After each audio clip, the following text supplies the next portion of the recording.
notre banque, nous avons créé une plateforme qui s'appelle Club Afrique Développement, que nous avons voulu comme une plateforme de réflexion sur les problématiques, les enjeux, les défis que nous avons à relever au sein de nos économies, la création de valeur, la croissance, mais aussi, nous en tant qu'acteurs économiques, de créer des opportunités de rencontre chez nos acteurs économiques qui sont nos clients, nos partenaires dans les différents pays de présence, afin de les faire rencontrer et afin de leur permettre d'élargir l'horizon d'opportunités. Alors, vous savez bien, au Sénégal, économie, il y a une vision, il y a des lignes de force qui créent de la valeur, qui sont, si vous voulez, la matrice directrice de la vision du développement économique du pays, savoir le plan je ne reviendrai pas sur ces différentes propositions. Donc nous avons souhaité, dans les différents cadres de réflexion et d'échange de cette plateforme que nous avons créée, adresser de temps en temps des problématiques qui sont d'importance dans le cadre de ces politiques. C'est pour ça que la réunion précédente où nous étions intéressés à comment faire en sorte que les PME sénégalaises prennent leur part dans les opportunités. Et cette fois-ci, nous avons souhaité échanger entre les opérateurs et ceux qui ont la charge de diriger les opérations mondiales, de dresser les perspectives de ce qui se passe. Comme ça a été dit tout à l'heure, ce n'est plus la ville de demain, c'est déjà aujourd'hui que ça se passe, de façon à faire en sorte que les banques et les acteurs économiques saisissent et se saisissent de toutes les opportunités que la ville de Justement, ces opportunités ont été listées ici. Mais quelle sera l'implication du secteur privé bancaire dans le développement de ces nouvelles villes? Vous savez, notre raison d'être, c'est de financer, c'est de faire du crédit. Si nous ne finançons pas, parfois on nous reproche d'être difficile dans le financement et dans l'action de faire du crédit, mais en réalité c'est notre raison d'être et notre raison de vivre. Si nous ne faisons pas de crédit, ou si nous faisons de mauvais crédit, nous mourrons. Et cela a été dit tout à l'heure, comprendre, avoir l'information ici, les rigoureuse et maîtriser, c'est déjà un grand pas. Parce que financer, faire du crédit, c'est faire, je ne dirais pas un pari, mais c'est anticiper sur une capacité d'épargne future et sur des revenus futurs. Et donc, on fait cette anticipation sur la base des informations fiables, tangibles et de la connaissance que nous avons. Et plus cette connaissance est rigoureuse et fiable, plus le financier est enclin à faire cette anticipation.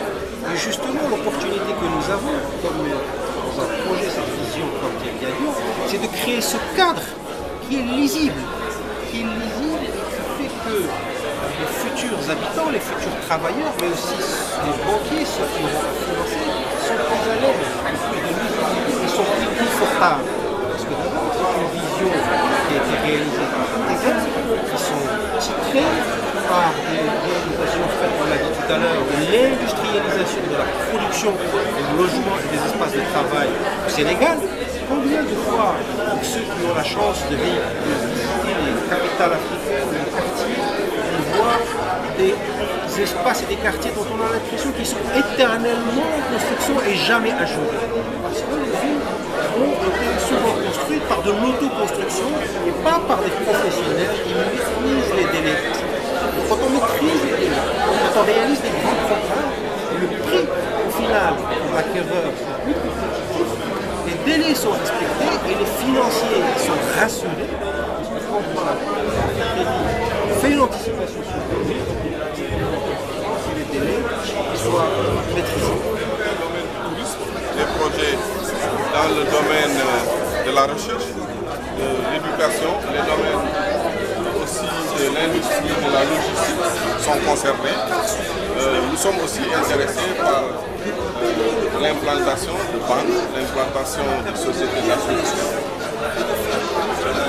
Des projets aussi pour financer les équipements marchands. Donc tous ces projets-là vont être Est-ce qu'aujourd'hui ça bouge? Est-ce que les banques s'impliquent? Oui, les banques s'impliquent. Dans le domaine du logement, les banques vont financer aujourd'hui près de 3 000 logements. Les banques aussi se sont impliquées dans le financement des pôles ministériels, dans le financement aussi de la gare des gros porteurs, de l'international.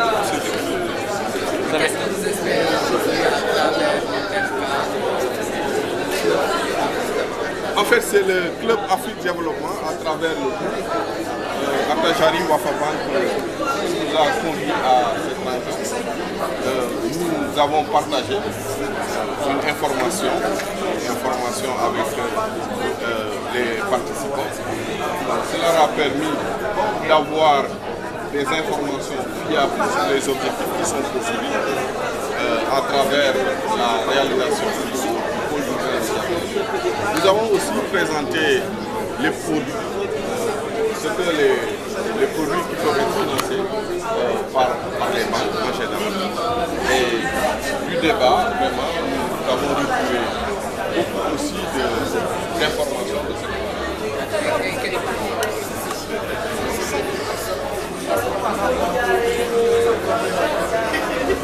Mais le montant, il est immense.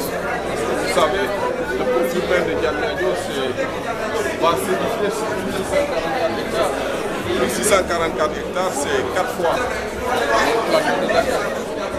Et le projet s'étend sur une vingtaine d'années, 2014. Mais dans la première phase, ce qu'on appelle la phase d'émergence, 2014-2019, nous devons réaliser 15 et les équipements qui structurent la ville, le financement pour la voirie urbaine et le réseau est acquis. Bientôt les travaux vont démarrer pour ce qui concerne toute la ville, mais étant entendu que les travaux avaient déjà démarré il y a 2 ans. Tout cela demande beaucoup de phase que Atajari Wafa Bank ce panel pour discuter du domaine de Diamniadio et des opportunités qui offrent tous les jours, parce qu'aujourd'hui la question du financement est une question centrale à laquelle nous sommes confrontés. Et je pense qu'à travers ce forum, la CEDEAO va aussi contribuer à financer les projets. Le 24 mai 2017. C'est 3 ans. Il y a seulement 20% de l'espace qui est utilisé. Est-ce là c'est 20% des terrains qui ont été attribués au privé. Mais il y a des terrains qui sont attribués aux opérateurs publics et à des administrations, à des établissements publics. Prendre le terrain de l'université fait 40 hectares, n'est pas comptabilisé. La gare des gros porteurs du marché international, du centre international de conférence. Donc tout ça n'est pas comptabilisé dans le pourcentage que j'ai donné. C'est-à-dire, quand je dis 20%, c'est les terrains qui ont été donnés à des investisseurs privés.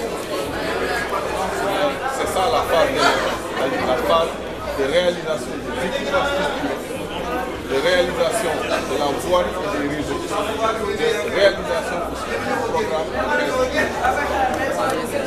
Mais cette phase est très avancée. Diamniadio n'a pas besoin de donner 20%. Les immeubles, je crois qu'on les voit à partir de part et d'autre. Oui. Merci beaucoup, monsieur le ministre. Merci.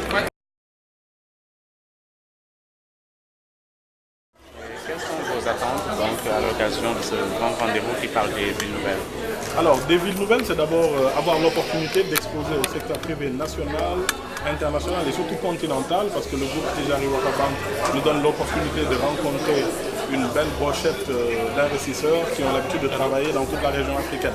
Alors, ce que nous offre, au-delà de cette opportunité de rencontre, c'est d'expliquer aussi l'état d'avancement de Diamniadio. Nous l'avons fait hier dans une séance de 3 heures de temps avec le président de la République pour passer en revue les différentes composantes du projet de développement du pôle urbain. Vous savez, le président de la République appelle un pari exceptionnel de réaliser une nouvelle ville dont le germe de ville qui représente 700 hectares. 700 hectares, c'est à peu près 2 fois le plateau de Dakar, c'est à peu près 2 fois les parcelles d'Assénie en 3 ans. La phase d'émergence du germe de ville entre 2014 et 2019, en 5 ans réalisé ce germe de ville. Voilà. Aujourd'hui, vous aviez le projet sphère ministérielle, c'était pour réduire un peu le coût de location de l'État. Est-ce que vous avez d'autres projets du genre que vous avez exposés? Oui, au-delà des sphères ministérielles, il y a le village des Nations Unies. Le patrimoine bâti prend en charge aussi le logement des services des Nations Unies et beaucoup d'institutions internationales parce que l'État du Sénégal a signé des conventions internationales et ce qu'on appelle des accords de siège qui font que quand des institutions internationales d'un certain type s'installent au Sénégal, l'État du Sénégal a le devoir de les loger. Alors, au lieu d'avoir plusieurs conventions dans des zones différentes de Dakar à des prix qui sont très chers, la réflexion du président de la République à celle-ci. Est-ce qu'on ne peut pas les regrouper dans une zone avec tous les aménagements, avec tous les équipements qu'il faut et permettre par là même à Diamniadio d'avoir une dimension diplomatique. Donc vous avez entendu tout à l'heure le délégué général parler du caractère multifonctionnel, c'est-à-dire la mixité fonctionnelle de Diamniadio. Il faut toujours, en créant une ville, avoir à côté de l'habitat des activités économiques, administratives et voire même diplomatiques avec Diamniadio. Et qui va financer le village des Nations Unies? Le village des Nations Unies, c'est l'État du Sénégal, puisque l'État du Sénégal a, dans ces conventions-là, et comme ça se fait partout dans le monde, quand des nations viennent s'installer chez nous, parce que, vous savez, aujourd'hui, c'est la concurrence territoriale. Si on n'accueille pas des nations internationales, ils vont aller à Abidjan, ils vont aller à Bamako ou dans d'autres pays. Et des nations internationales qui viennent s'installer à Dakar, c'est beaucoup d'emplois. Aujourd'hui, chaque expatrié qui est à Dakar peut avoir un personnel de maison entre un chauffeur et d'autres tâches, 4 personnes autour de lui, c'est des emplois créés, c'est aussi une consommation au Sénégal. Vous voyez un peu le cas d'Abidjan avec la balle. Donc ce sont ces opportunités-là que nous voulons drainer, tirer vers Diamniadio. Est-ce que vous pouvez revenir un peu sur l'importance d'un tel cadre et quel rôle est-ce qu'il joue le patrimoine bâti, la direction du patrimoine bâti pour convaincre un Alors, nous, notre rôle, c'est d'être un accélérateur et un attracteur. Un attracteur, c'est quoi? C'est-à-dire, vous avez une zone de 1600 hectares et vous voulez faire en sorte que des structures ou des personnes viennent s'installer.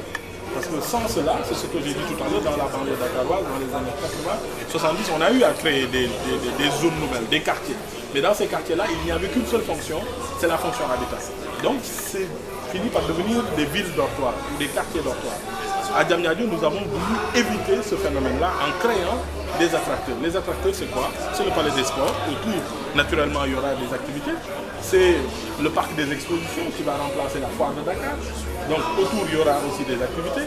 C'est le centre de conférence, c'est les sphères ministérielles, c'est aussi des éléments comme le village des Nations Unies, c'est des éléments comme d'autres infrastructures. Donc c'est ce qu'on appelle des infrastructures de cette nouvelle ville. L'importance de ce cadre